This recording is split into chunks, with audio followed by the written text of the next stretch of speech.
mendaki adik-adik ya. Jadi di sini kejadian edema pulmonum itu sangat berbahaya ya. Karena itu diuretik di sini punya memegang peran penting adik-adik ya.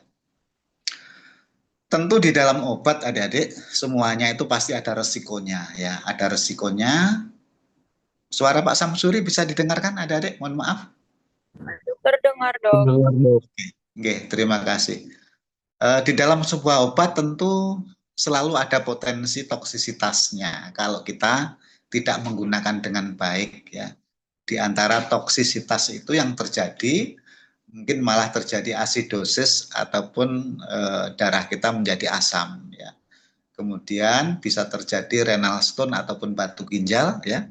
Kalau seandainya itu terjadi banyaknya ion-ion alkali tadi yang mungkin akan bereaksi dengan ion karbonat itu yang sangat berbahaya. Makanya ketika konsumsi adik-adik meminum minuman obat minuman yang berkarbonasi itu beresiko terhadap kejadian diantaranya adalah batu ginjal ya. Di samping yang lain mungkin ngantuk dan sebagainya ya. Kontraindikasi pada penderita sirosis hepatik ya, gangguan hati ini juga tidak diperkenankan ya untuk mengkonsumsi diuretik ya. Makanya hati-hati banget ketika kita mengalami ataupun gangguan fungsi hati ya. Apapun obatnya ataupun resiko terhadap berbagai tindakan medis itu akan juga beresiko adik-adik ya. Makanya ketika mau operasi pun kita sering harus menjalani tes fungsi hati, ginjal, jantung dan sebagainya. Di antaranya itu ya. Kemudian lanjutnya adalah golongan loop diuretik. Ini semakin mengarah ke bagian distalis ya. Kalau tadi pada bagian ginjal bagian proksimal ya, nefron bagian proksimal, mungkin ini unit nefron bagian lebih ke kaudal ya. Di sini adalah golongan obat-obat loop diuretik namanya. Ya, coba kita lihat secara anatomi ya. Kita anatominya dulu biar kalian. Nah, adik-adik ketika kalian mengenal unit fungsional dari ginjal ataupun nefron ya, kalian mengenal ada bagian glomerulus, ada bagian proximalis ya, ada bagian lengkung ascending dan descending, dan juga bagian distalis dan juga ductus collectivus dan seterusnya ya. Jadi obat-obat diuretik ini bekerja sepanjang wilayah dari nefron itu, mulai dari proksimal ya. Ini sudah mendekati ke kaudal lagi ya. Di sini golongan loop diuretik adik-adik di sini sebenarnya adalah sama seperti nanti tadi. Di sini lebih banyak menghindari reabsorpsi ion-ion magnesium dan kalsium ya. Kenapa? Karena di sini kalau ini reabsorpsinya itu dihambat, maka ion-ion ini akan banyak mengikat air sehingga banyak air yang keluar dari tubuh kita ya. Jadi fungsi di sini adalah terutama menghambat dari reabsorpsi magnesium dan kalsium. Ini obat-obat golongan loop diuretik ya. Tentu semakin ke bagian distalis adik-adik ya, itu sifat diuretiknya akan semakin kuat. Kenapa? Kalau yang dihambat hanya bagian proksimal, sementara nanti di bagian distalis dia tetap akan mengalami proses reabsorpsi ya. Sehingga masih belum final ya. Tetapi kalau nanti yang diganggu atau yang dihambat itu adalah reabsorpsi pada bagian distalis ya, ataupun bagian yang paling belakang adalah di ductus collectivus, maka akan semakin kuat sifat diuretik itu ya. Tentu penggunaan yang berlebihan, namanya penggunaan yang berlebihan diuretik itu akan cukup berbahaya. Kalau kita lihat tadi banyaknya ion magnesium ya yang keluar dari tubuh kita karena fungsinya mengikat air tadi, maka bisa terjadi potensi hipomagnesemia ya, kandungan magnesium yang ada di dalam darah cukup rendah ya. Ini juga kalsium ya. Ya. Makanya di sini akan sangat nanti akan sebaliknya. Orang yang kebanyakan obat diuretik banyak pipis, apalagi golongan loop diuretik ya, banyaknya ion magnesium, kalsium, sementara kalsium sendiri itu dibutuhkan di dalam tubuh kita, ya. Meskipun magnesium juga dibutuhkan, ya. Kalau aktivitas saraf semuanya adalah terkait dengan kalsium, ya. Jadi orang akan semakin lemah nanti ketika banyak ion-ion ini yang hilang dari dalam tubuh kita. Apa sih penggunaan klinik? Mungkin hampir sama seperti tadi. Di sini ada edema pulmonum, ya.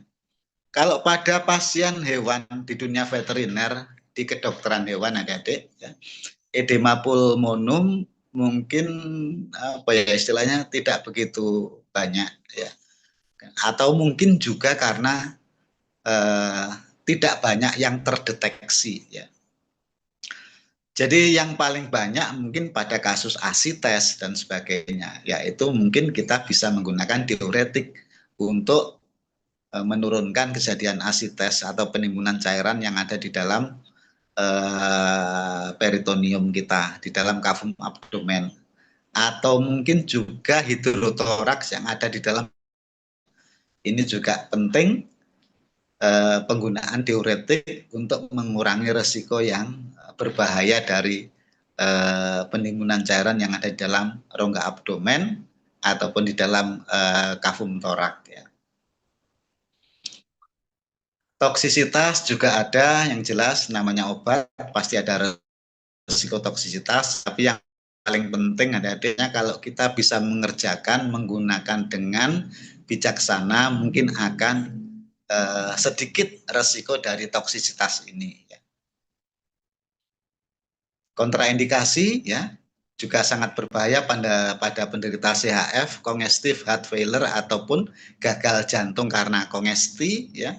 Ini juga harus hati-hati, ya.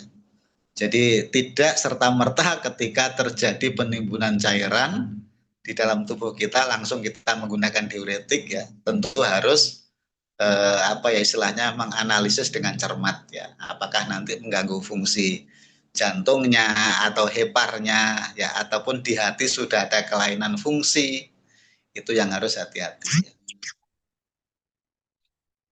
Selanjutnya adalah tiasit. Kalau tiasit ini paling banyak digunakan adik-adik di dalam klinik, ya. Prototipenya juga hampir sama, hidroklorotiasid, meski ini adalah turunan dari sulfonamid, ya. Asetasolamid secara kimia juga mirip. Ini lebih mendekati ke sulfonamid yang merupakan salah satu juga golongan antibiotik, adik-adik, ya. Makanya di dalam antibiotik nanti juga ada resiko ataupun dampak seperti golongan sulfonamid. Ya, mungkin kita coba kita kembali secara anatomi dulu, ya. Kalau secara anatomi adik-adik, golongan tiasid ini juga lebih ke bagian distalis lagi. Ini sudah ke bagian convoluted distalis ataupun lengkung Henle yang bagian distalis. Kalau tadi adalah bagian ascending pada loop diuretik, di sini untuk tiasid ini sudah di bagian distalis dari apa namanya lengkung Henle ataupun kalau kita mengenal di ginjal itu adalah seperti leher angsa itu, ya. Ini sudah di bagian distalis, ya. Bagian distalis dari convoluted tubule ataupun tubulus convoluted distalis, ya, di sini. Tentu ini akan lebih efektif lagi, adik-adik. Jadi berbeda dengan golongan apa namanya CAI, acetazolamid, carbonic anhydrase inhibitor, ataupun golongan loop diuretik, ya. Di sini tiasid lebih efektif, ya, karena sudah mendekati di bagian distalis dari nefron. Di sini juga sama seperti pada loop diuretik, ya. Di sini menghambat diantaranya mineral golongan natrium. Kalau tadi magnesium dan kalsium pada loop diuretik, di sini tiasid lebih banyak menghambat dari reabsorpsi natrium klorida. Tentu dalam artian adalah nanti untuk banyak mengikat air sehingga banyak air yang keluar dari dalam tubuh kita seperti itu, ya.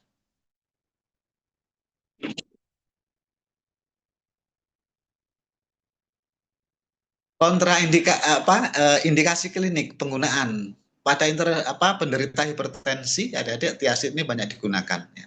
Karena akan sangat cepat dia menurunkan tekanan darah, terutama penderita hipertensi pada manusia. Kalau pada hewan mungkin masih tidak begitu banyak terdeteksi kejadian hipertensi, kalau pada manusia sangat banyak. Tiazid ini banyak dikombinasikan dengan obat-obat anti hipertensi, mungkin golongan kaptopril dan sebagainya, ini banyak digunakan ya. Juga pada penderita CHF, tiazid ini cukup efektif ya, cukup sangat membantu ya. Gagal jantung karena kongesti, tiazid ini bisa diindikasikan digunakan ya.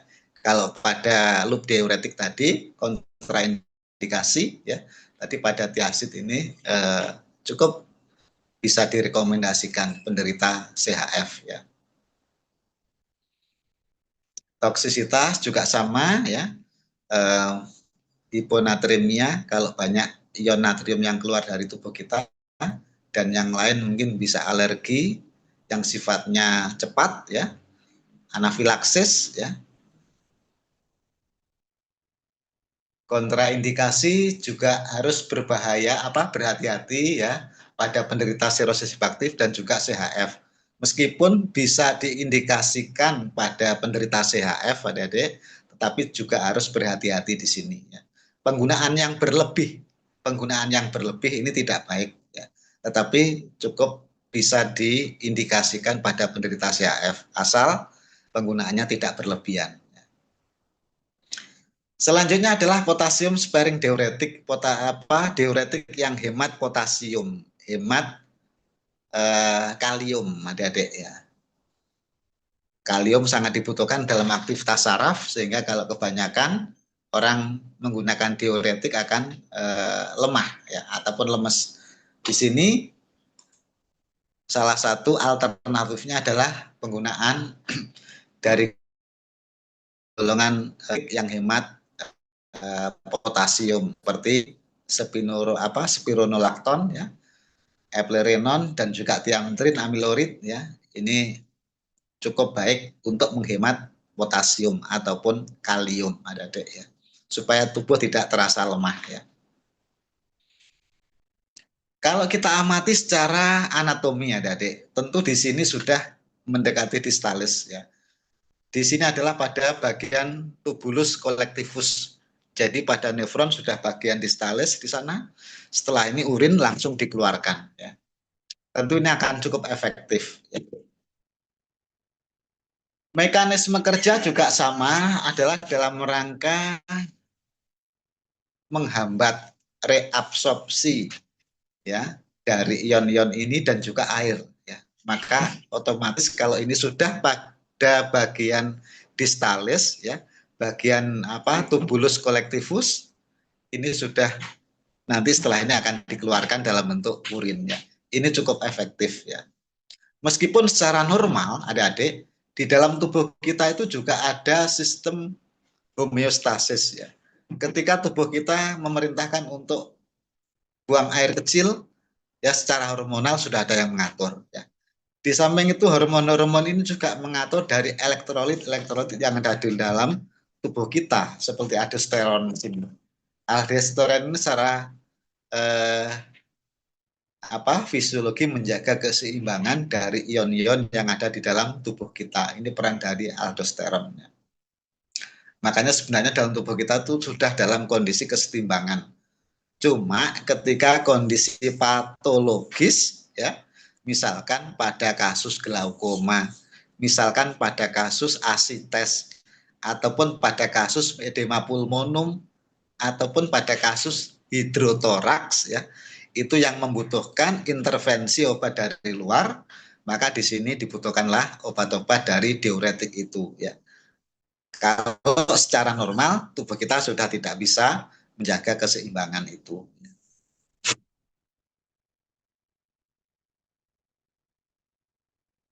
Sama yang lain ya pada penggunaan klinik ya, mungkin produksi ACTH adenokotropik hormon ya ektopik, artinya diluarkan di dalam dari organ yang semestinya menghasilkan seperti aldosteron tadi ya.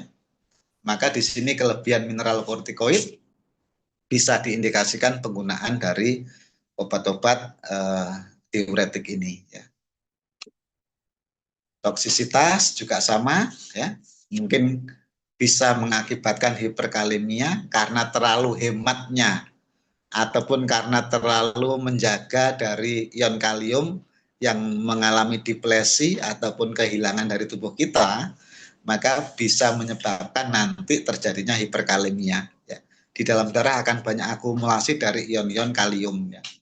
Karena diuretik ini memang diuretik yang hemat kalium ya. Jadi kalau terlalu hemat ataupun berlebihan menggunakan obat ini, maka akan terjadi yang namanya hiperkalemia ini. Di samping yang lain juga ada batu ginjal dan seterusnya. Kontraindikasi ya, penggunaan bersama beta blocker ataupun ACI ya. ACI ini adalah obat antihipertensi seperti captopril. Ini adalah angiotensin converting enzyme inhibitor. Ya. Jadi ACI ini adalah angiotensin converting enzyme inhibitor ya. Enzim yang menghambat dari angiotensin ini ya. Jadi ini berperan pada menjaga kesetimbangan tekanan darah di dalam tubuh kita ya. Jadi penggunaan obat-obat antihipertensi seperti ACI atau captopril ini akan bisa memperparah terjadinya hiperkalemia ya.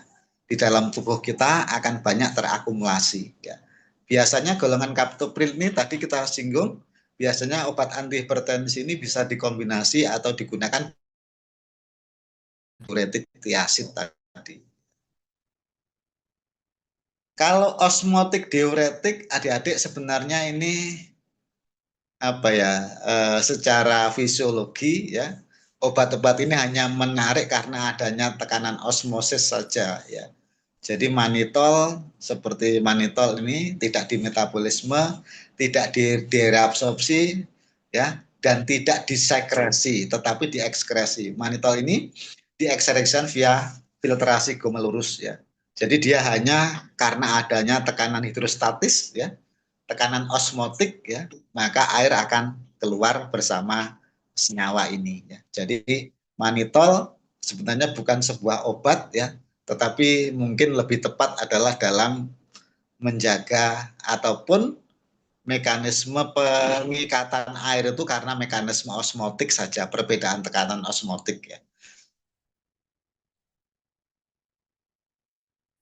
Indikasi klinik ya, juga untuk meningkatkan volume urin ya, mencegah anuria kalau orang jarang mengeluarkan urin ya, atau tidak bisa pipis yang bukan karena patologis, dalam artian bukan karena prostat ataupun bukan karena batu ginjal ya, mungkin karena tidak adanya keinginan urinasi, maka ini bisa digunakan ya.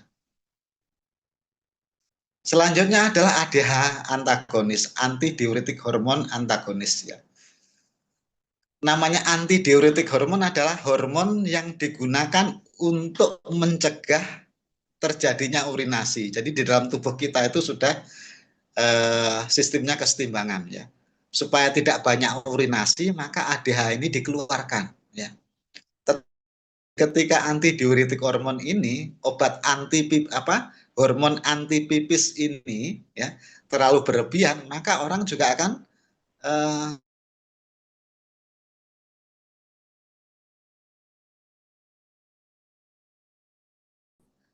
bisa bersirkulasi ke dalam tubuh dan itu juga menyebabkan toksisitas ya.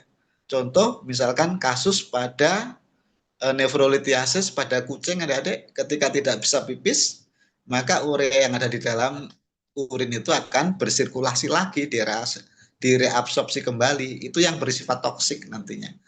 Makanya manifestasi pada kasus nefrolithiasis pada kucing ya, itu biasanya nafas yang terengah-engah seperti itu. Seolah-olah memang tidak bisa bernafas seperti itu. Itu kalau sudah cukup fatal ataupun akut adik-adik ya.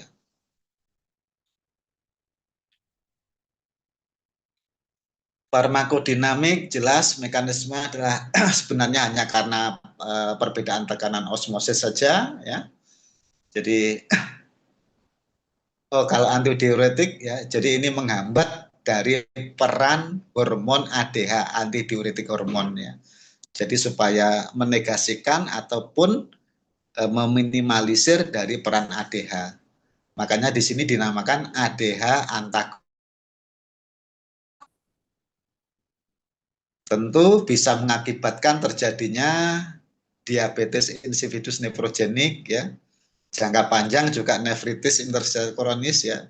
Jadi apapun obatnya adik-adik, yang penting kita menggunakan secara wajar, secara normal, tentu akan sangat mengurangi resiko ya, seperti itu.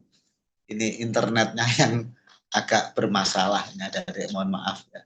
Tinggal sedikit sebenarnya, sebentar.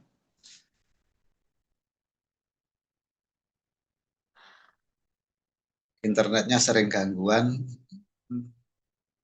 Sebentar, di bagian sudah menjelang akhir tadi adik-adik, sedikit lagi. Mohon sabar ya. ADH antagonis.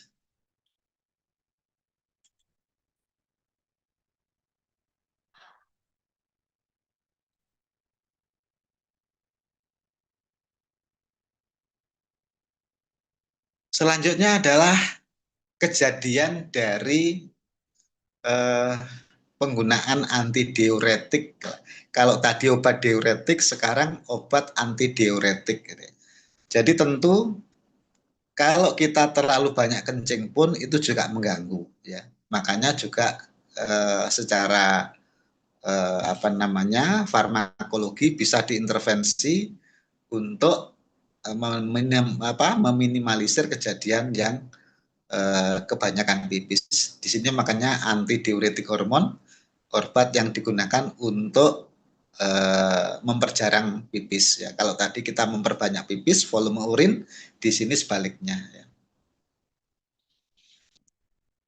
Ada di sini adalah vasopresin ya adik-adik ya. Vasopresin adalah contoh dari preparat yang digunakan dalam mengendalikan terlalu banyak pipis ya. Jadi vasopresin analog ini juga banyak digunakan di sini ya. Tentu kalau malam hari kita terlalu banyak pipis juga akan mengganggu ya. Sehingga bisa kita mengkonsumsi dari obat-obat antidiuretik ini ya, seperti vasopresin.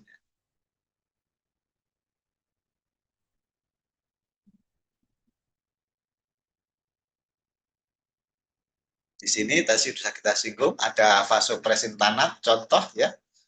Juga desmopresin syarat dari ADH antidiuretik hormon. Ada deh. Saya pikir itu ada ya. Jadi terima kasih atas perhatiannya. Jangan puas terhadap apa yang Pak Samsuri sampaikan. Selalu mencari dan mencarilah supaya kalian lebih hebat dan lebih baik dari Pak Samsuri. Terima kasih adik-adik semuanya. Selamat siang. Siang dok, terima kasih dok. Terima kasih, Dok. Terima kasih.